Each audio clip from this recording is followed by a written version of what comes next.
Welcome to New England Boating. I'm Parker Kelly. And I'm Tom Richardson, and today we're coming to you from Portsmouth, New Hampshire on the Piscataqua River, which forms the border between Maine and New Hampshire. That's right, and it is an estuary and has a very strong current. We'll be talking about that on the show. Right here we're at Prescott Park. Memorial Bridge is behind us. And downtown, steps away. That's right, walkable downtown Portsmouth, huge maritime history, and we have heard there are as many restaurant seats as there are residents. So we're going to be meeting some chefs and doing some cooking and doing some... We brought our appetite. We did. We're ready to go. New England Boating Portsmouth. Let's go.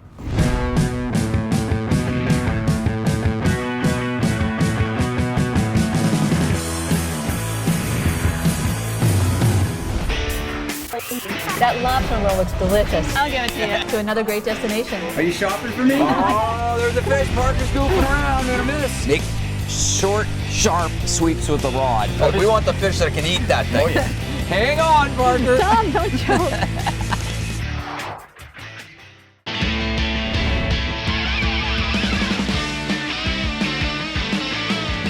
As always, we start with the harbor tour, which is so important, especially in this kind of a situation. And we're here with Del Record, and he is one of 8 harbor masters, but part of the New Hampshire Port Authority.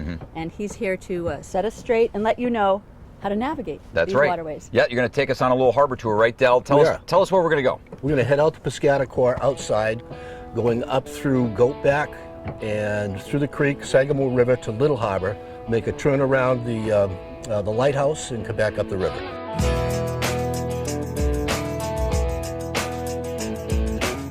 So we're basically going to be doing a circle starting here at Prescott Park, going south, and then making a big loop and then coming up the river. Yep, back it's a here. big loop around the river. So we just starting the harbor tour. We just left Prescott Park and we're heading south and about to go under this bridge over here. Tell us about, what is that, Pierce Island? Well, Pierce Island is adjacent to Four Tree Island. Four Tree Island is part of Prescott Park, and that's this little jot of land we see right off the start. Yep. Around 1789, Charles Gray bought Four Tree Island for $40. And on the island, he built this huge dance hall to entertain the thousands of sailors who were coming across the river at the time. Coming into the back channel, this is the Pierce Island Bridge. We're going to sneak up through the back channel here and head out to Sagamore River, hit Little Harbor, and then the Atlantic Ocean.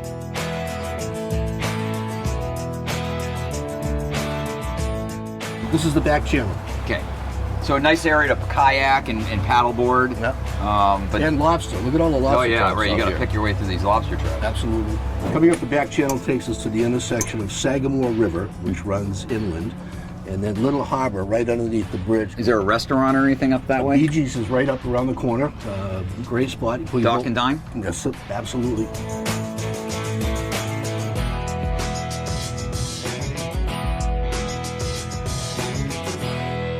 Well, we're here at the mouth of the Piscataqua. This is not your easy, no-brainer navigation into a harbor. Always a challenge. Always a challenge. Well, first of all, tell us about the current in this river. It's pretty significant, right? The Piscataqua River has the 3rd strongest navigable current in the world.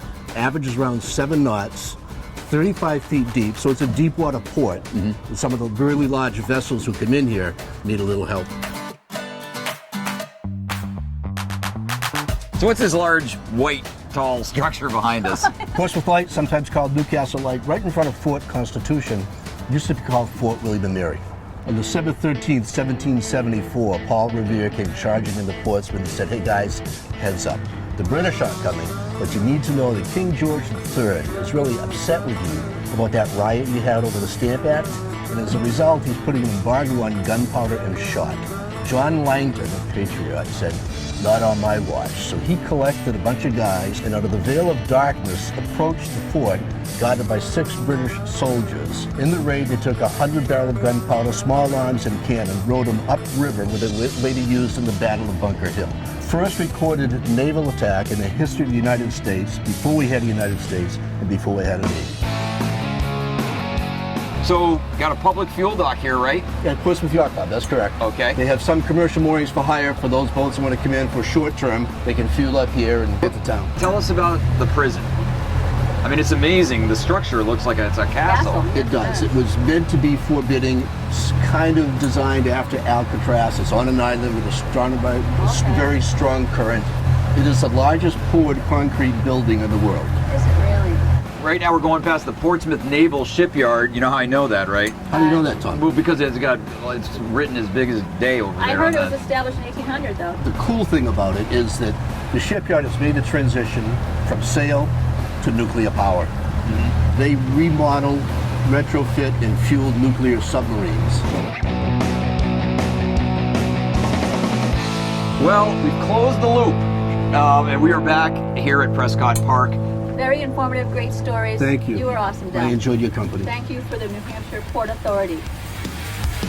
We're making this just for you. It's just 5-spice rubbed duck breast from a local farm, and we're going to serve that with some grits and some sauteed beet greens. Get your hands dirty. Get ready. There you go.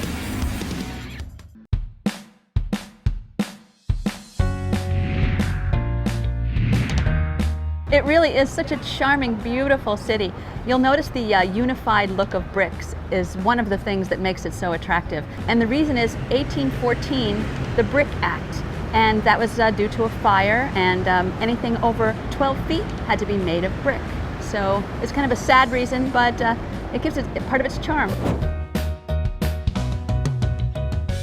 So this is the old ferry landing, and back in the day, canoes and small boats would come from Kittery with their fruits and vegetables farmers would, and this was an open air market. Behind us you can also see some tugboats, and that has also become a very iconic symbol for Portsmouth. So I'm in the heart of Market Square, and behind me is the Portsmouth Athenaeum. Oh, listen to that. It's a beautiful building, and I'm going to go inside.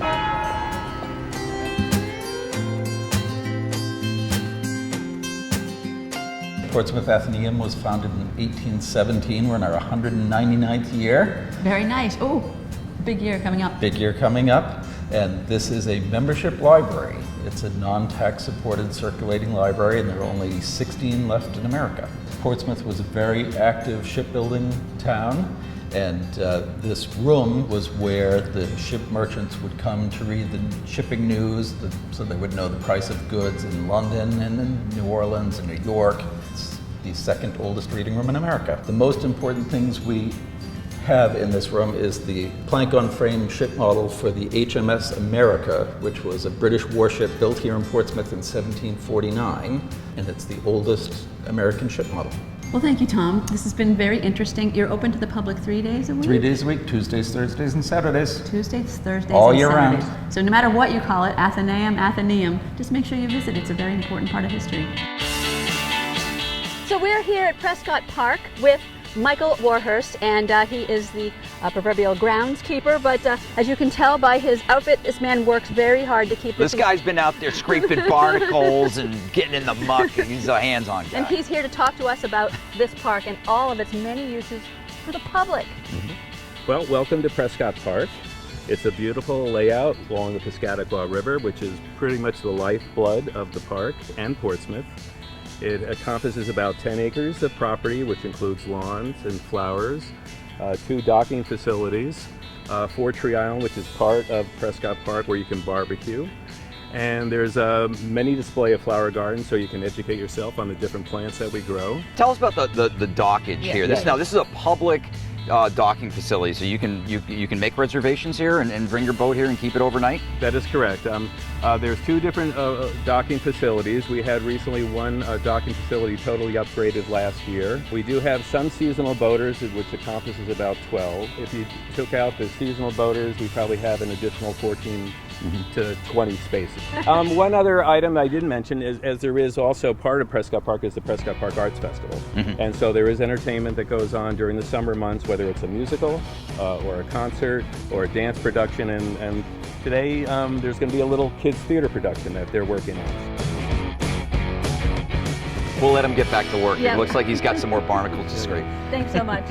So what you're seeing on our 10 acres are the houses that have been here since as early as 1695. It's time travel, building to building.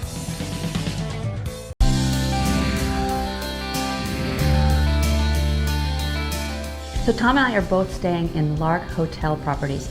I'm at the Ale House Inn and he's at the sister property. The Ale House Inn is a historic inn, it's a boutique inn, and it's right in the historic Market Square district.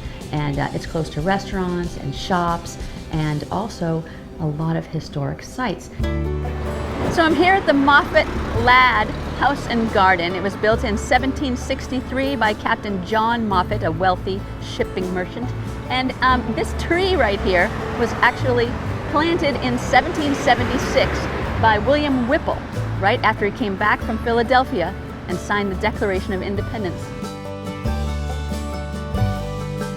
The grounds of the Moffat Ladd House and Garden include obviously a large garden. It's more than 1 1/4 acres, and it's just stunningly beautiful back here and quiet. You wouldn't know if you were walking the streets in Portsmouth that this was here.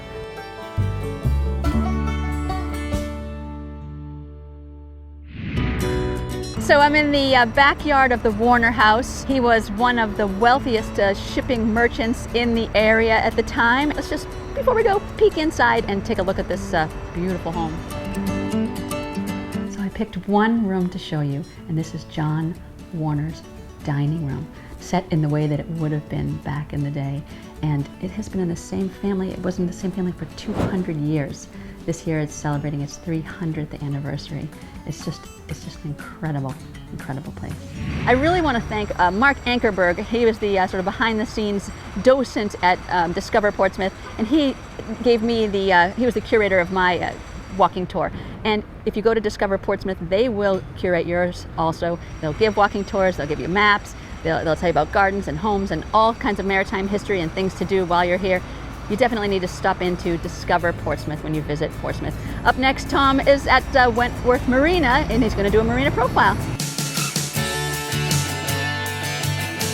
What a great spot. You guys have a huge facility here. How many slips do you have here? About 175 slips. And transients, welcome? Always. Yeah? As always. We keep about 200 feet of transient dock always open for anyone from, 36 feet up to 200. Oh, wow. Whatever will fit. Exactly. So do you take reservations? Or? We do. Just on our website, and also you can call our office. Yep. And you've got a fuel dock out front. We do. So that's convenient. And you've also got this lovely restaurant snack bar here that if you want to get a bite to eat when you're staying here. And how about getting into downtown Portsmouth? How would one get there? It's pretty easy. We've got 2 courtesy cars that are available to transients and members. It's about 3 miles, so it's an easy cab ride or Uber or whatever you prefer. Excellent. Well, check it out. Bring your boat here to Wentworth by the Sea Marina. They'll take good care of you. It's a great marina. Thanks a lot, Spencer. Thank you. Spencer Epperson here at the Wentworth by the Sea Marina in Newcastle. Very important to point that out, but very close to downtown Portsmouth. Hey, but don't go away. We got more Portsmouth coming your way, including a visit to the restaurant, the Black Trumpet. Parker's going there next. Stick around. I'm going to meet Evan Mallett, the chef and owner of Black Trumpet Bistro and Wine Bar. And I'm going to cook with him and learn a little bit about rubs, and this is Portsmouth.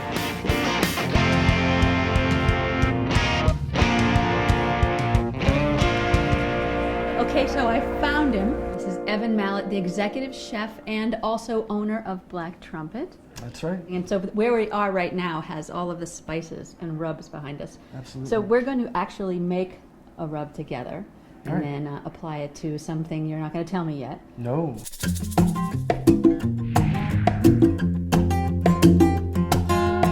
We have some meat. We have some meat that came in today. This is from a local farm, and it's called Red Cardinal Farm, and they bring us the most spectacular heritage breed ducks. And we're going to demonstrate how we use a rub. But do you want to make a rub first? Yes, I do. So we have a Chinese 5-spice that we sell next door. We are making a regular size batch. You can see that we have this lovely... Oh, can I guess? Yeah. It looks like star anise and clove, and this looks like fennel. Oh, there's cardamom or some sort of a... Cardamom is right. 4 out of 5. And it's Szechuan peppercorn. All right, go ahead. Ready? Yep. Wow. Ooh. So here we have our 5-spice that we just made, just a little bit of it. And now we're going to have your first duck breast experience, which is very, very exciting. Get your hands dirty. Get ready. There you go. Add a little salt. Yep. Okay, and then rub that in too. Okay. And this scoring process helps the fat render out of the duck. Okay. The next move is we're going to put that in a pan and slowly render it, and in about 12 minutes or so, we're going to pull out of the oven this beautifully golden duck breast ready to go. So our duck is done. Our duck is Fresh done. out of the oven. We're just going to let it rest a minute so it doesn't bleed everywhere. That's a little chef secret. And there we have a very robust, beautiful heritage breed duck. All right, Parker, here we go. Oh, what do I have? You have here our 5-spice rubbed duck breast with some beet greens, apricot vinaigrette, and grits with a beautiful organic Pinot Noir. Chef Evan Mallett, thank you so much. I'm digging in now.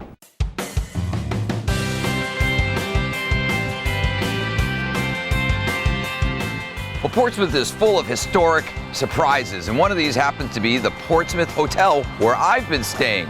Now, this is a charming boutique-style inn housed in a former 135-year-old mansion. The rooms are all unique but very comfortable, and the service is excellent.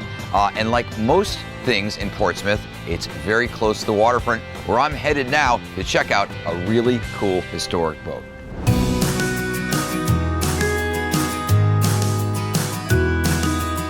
Well, we are here on the Portsmouth waterfront aboard the Gundalow Piscataqua. Tell us about the Gundalow. Tell us about this type of boat. Sure. So a Gundalow is a type of vessel. You see the term used in some other parts of the country, but specifically here on the Piscataqua River, it was a boat that moved cargo up and down. When would this type of boat be in use? When did it see its most... So you see them mentioned as early as 1650. So the area was settled around 1623. And really from then up until the railroad started to take over. Of course, in the old days, they were operated by sail, by sweeps, actually rowing them a little bit. That's the oar. The big long oar, yeah. And they were powered by the current. So we have one of the fastest tidal currents, which you've probably already covered. Yes, we've experienced. Well, let's take a look around the ship, and you can point out some of the neat things about it. Matt, tell us about the wheel and how you steer this baby. Sure. So people come back for photos and they're always facing backwards here, but you obviously have to stand to one side of it. The tiller's nicely visible right above deck level, and we have what's called a barn door style rudder. So because the draft is so little, we have to make up for that in having a very long rudder. Like on a catboat, right? Area. Exactly. Yep. So this mast, is that a solid piece of white oak? White oak. And we call that a stump mast. Only about 22 feet off the water. That allows us to get under some pretty low bridges. So Tom, this is the region that we're talking about. And I think, we hear in the old days people would talk about sailing to Piscataqua rather than sailing to Portsmouth. So they saw this as a unique maritime region. We have a deep water channel up through Newington and Elliott, but then the rivers get quite shallow and branch off in all these different directions. And that's really the Gundalow region.